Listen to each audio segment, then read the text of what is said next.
with GERD. Of course, before you can get to this level, it means the situation has been happening and it's repeatedly causing harm to the patient. Class captain, are we okay? Can we continue? Is there any question? It's important we understand this terminology before we actually take off. Hello, please. I want to ask a question. Hello. All right, ask the question. Yeah. Please, can you hear me? Yes. Yeah, please, can you explain the difference between the reflux esophagitis and then the non-erosive reflux disease again? Okay. So you see the esophagus, as we discussed under PUD, for you have enough bicarbonate. Prostaglandins effect is massive there. So the protection is massive. If you get to the esophagus, even if you secrete bicarbonate, minimal, mucus, minimal, and therefore, if you have the content of the stomach getting into the esophagus, it can easily cause harm. Now, the content, we all know that it's highly acidic. At times, it can be at a pH of 1.5. Strongly acidic. So when this is regurgitated and it gets into the esophagus, of course, acid, when you pour acid on you, you could get inflammation if you are lucky. If you are not lucky, it can even burn you.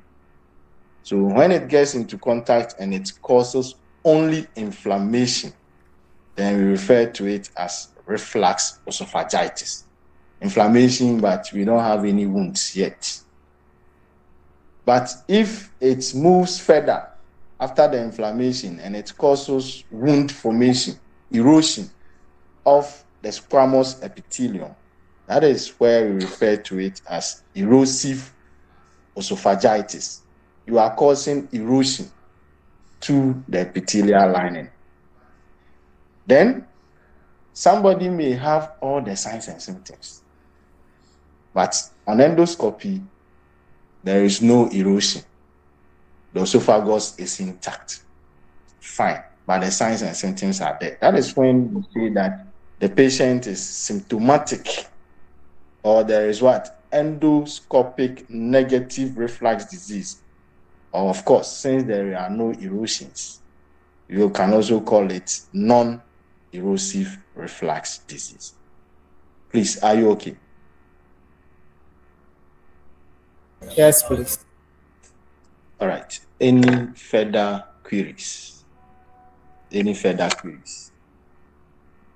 All right. Okay, so this is the anatomy of the esophagus connecting to the stomach. So once you eat, the food passes through your esophagus. Then it enters the stomach. At the junction between the esophagus and the stomach is a ring that controls the passage of food in and out from the esophagus into the stomach. Ideally, it's supposed to have a one-way function. It should only, if it is competent enough, that ring, that sphincter at the junction of the stomach and the esophagus should only open to allow food substances and others to enter the stomach from the esophagus, and quickly shut, quickly closed, so that we will not have the stomach content going back or going upwards, being refluxed into the esophagus. That is the natural thing. So from the esophagus, you get to the junction between the esophagus and the stomach.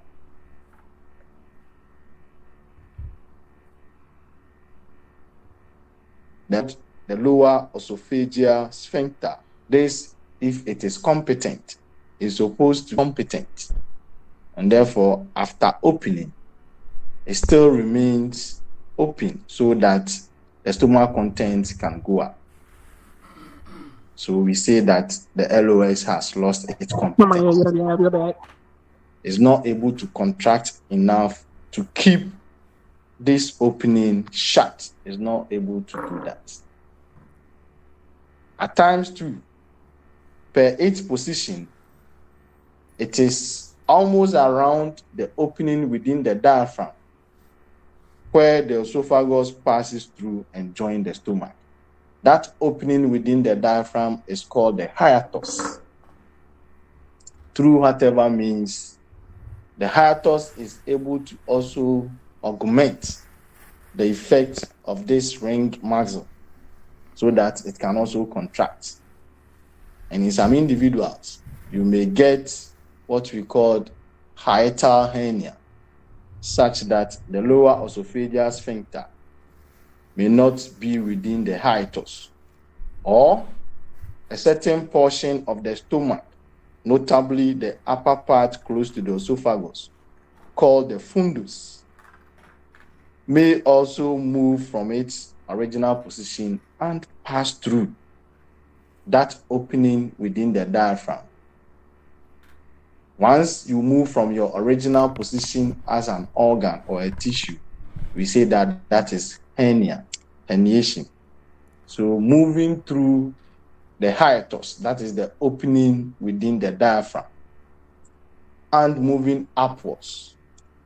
That means that now the esophagus is going to be compromised, and the content within that aspect of the stomach can easily move into it.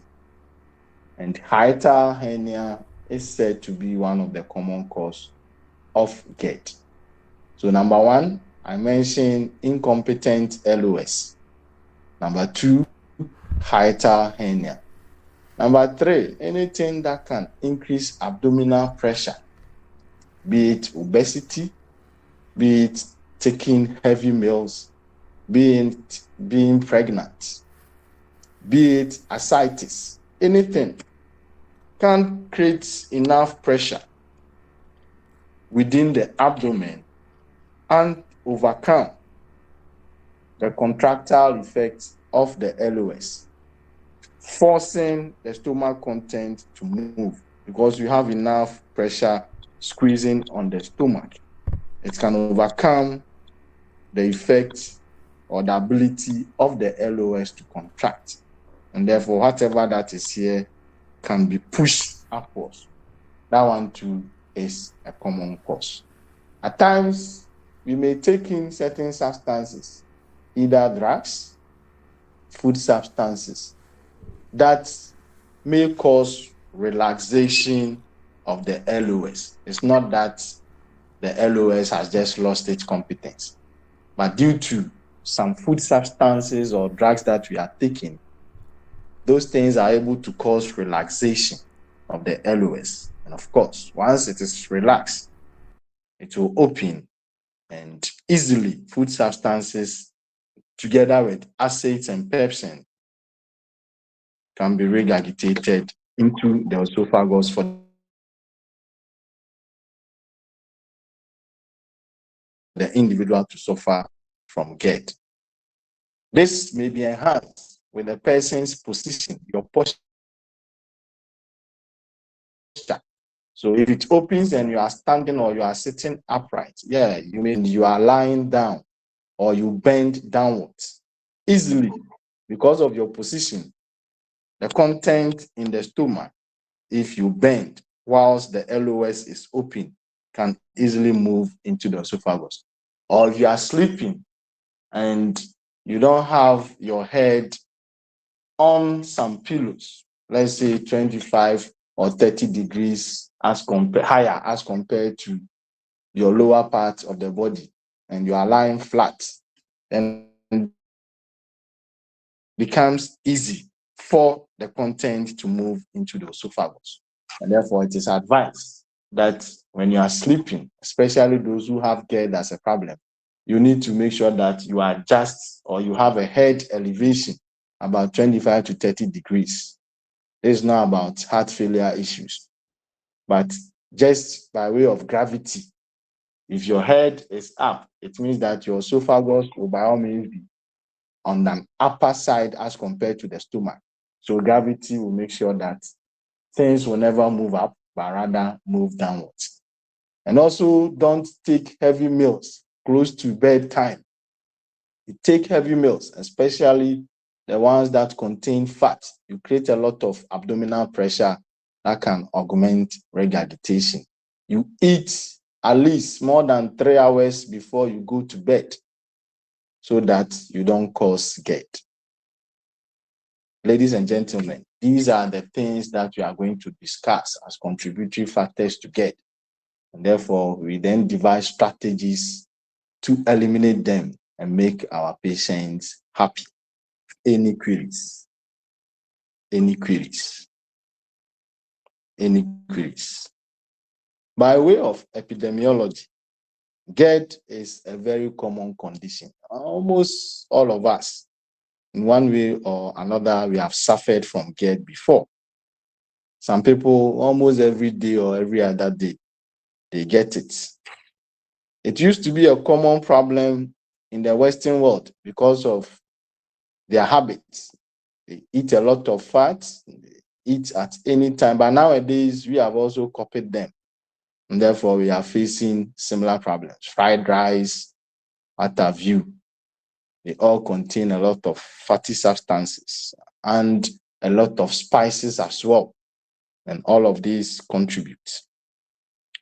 By way of occurrence using sex, we don't have much difference between the rates or the incidents when you are talking about males versus their female counterparts. But during pregnancy, females will have a lot of issues with GERD. Why? Because the developing fetus will add abdominal pressure and cause GERD. Again, the pregnant hormones, estrogen, progesterone, they can also cause relaxation of the LOS because these hormones are maintaining pregnancy, and therefore during pregnancy you will have them in high quantities, and as part of their effect they will cause relaxation to the lower esophageal sphincter plus increasing abdominal pressure from the fetus. That is why pregnant women do experience a lot of GERD. Risk factors. Class captain, you and your guys will help me here. As I said, you have discussed this topic before several times. I would be happy if you could link the following risk factors to gastroesophageal reflux disease. I am taking the first one because that is very easy. Family history, of course. If you are in a family with a history of GERD, for example, maybe you can inherit some congenital abnormalities. You can inherit something that causes the LOX to be incompetent. And therefore, always, instead of it to close, to be kept open. With this, you can have it. It's more likely if your family line, you have a disease. You can easily get it as compared to somebody without any family history of the condition in question. So yes, if it is in your family, it is possible that you can suffer from it. But class captain, how does obesity contribute to GERD? Then when you are done, you mention one of your colleagues to take smoking. And by way of smoking, I'm not talking about marijuana or any other thing, but cigarette smoking, specifically nicotine. That is what I'm talking about. Then another person will take alcohol. Another person will take medications, give some examples, and then try and relate them, how they contribute to GERD. Then some food substances and how they relate to GERD. Pregnancy, I've settled the score on pregnancy. So class captain, begin with obesity. Obesity. How does obesity relate to gastroesophageal reflux disease? It's a risk factor. Class captain, are you there?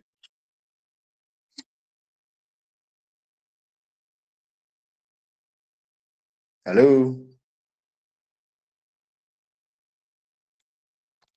Hello, sir.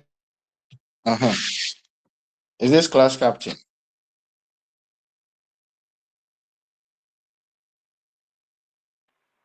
Hello, class No, captain. sir.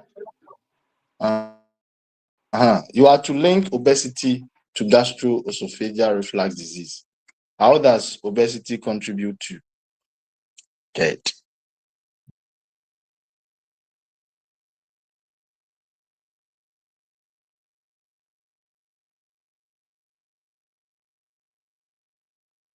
Hello? Hello, sir. Yeah. Sir, this is not class captain. This is Scott. Yeah. Sure. Scott, let's hear you. So, sir, I'm thinking that with obesity, because of the excess fats, it's going to cause intra-abdominal pressure. Pressure. It's going to increase the intra-abdominal pressure, which will basically force the emptying of the gastric content into the esophagus, which could lead to GERD. Perfect. Perfect. That is legit. You have it right. Then smoking. Smoking. Another person should take smoking. As I said, the emphasis is on cigarettes and for that matter, nicotine. So, how does nicotine contribute to GERD?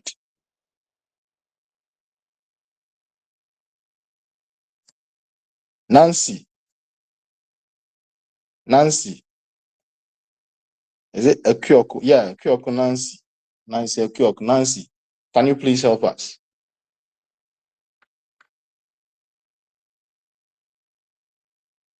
Cigarette, nicotine. How does it contribute to GERD? Josephine. Yeah, Josephine, my namesake. Josephine, nicotine and GERD. Jojo, please, I want you to contribute because some of these conditions you've discussed them before, you know them. So please, let's do it fast. We need to finish GERD today. We are supposed to finish GERD today. It's not any major topic. We have to finish next week. We do nausea, vomiting.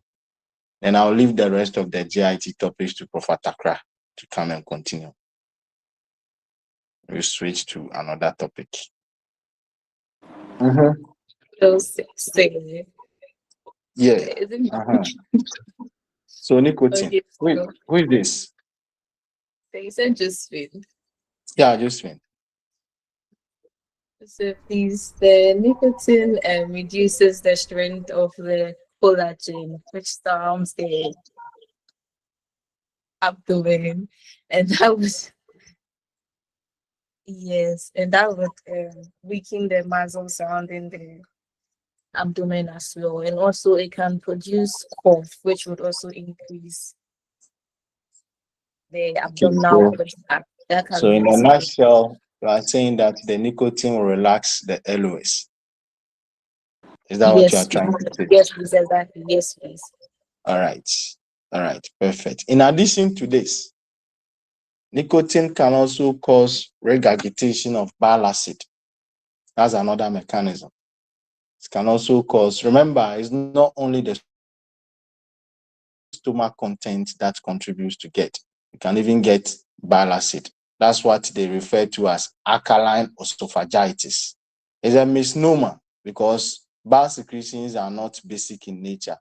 But to differentiate it from when the stomach content contributes to GERD, and it's coming from bile acid secretion, then they term it as alkaline esophagitis. However, it is not alkaline, it is still acidic. So nicotine can also cause hypertensive patient, and the patient complains of heartburn,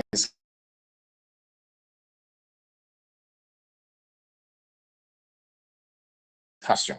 So for the LOS to also contract, you need influx of calcium for that effect.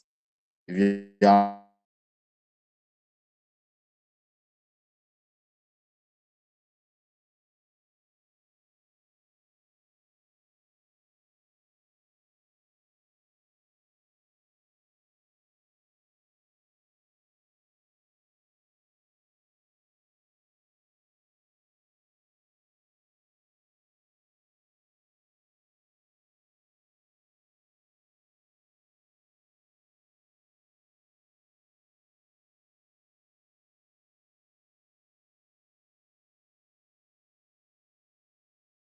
others will contribute to the relaxation. Other food substances like fatty meal, as I said, can cause relaxation of the LOS. You have garlic,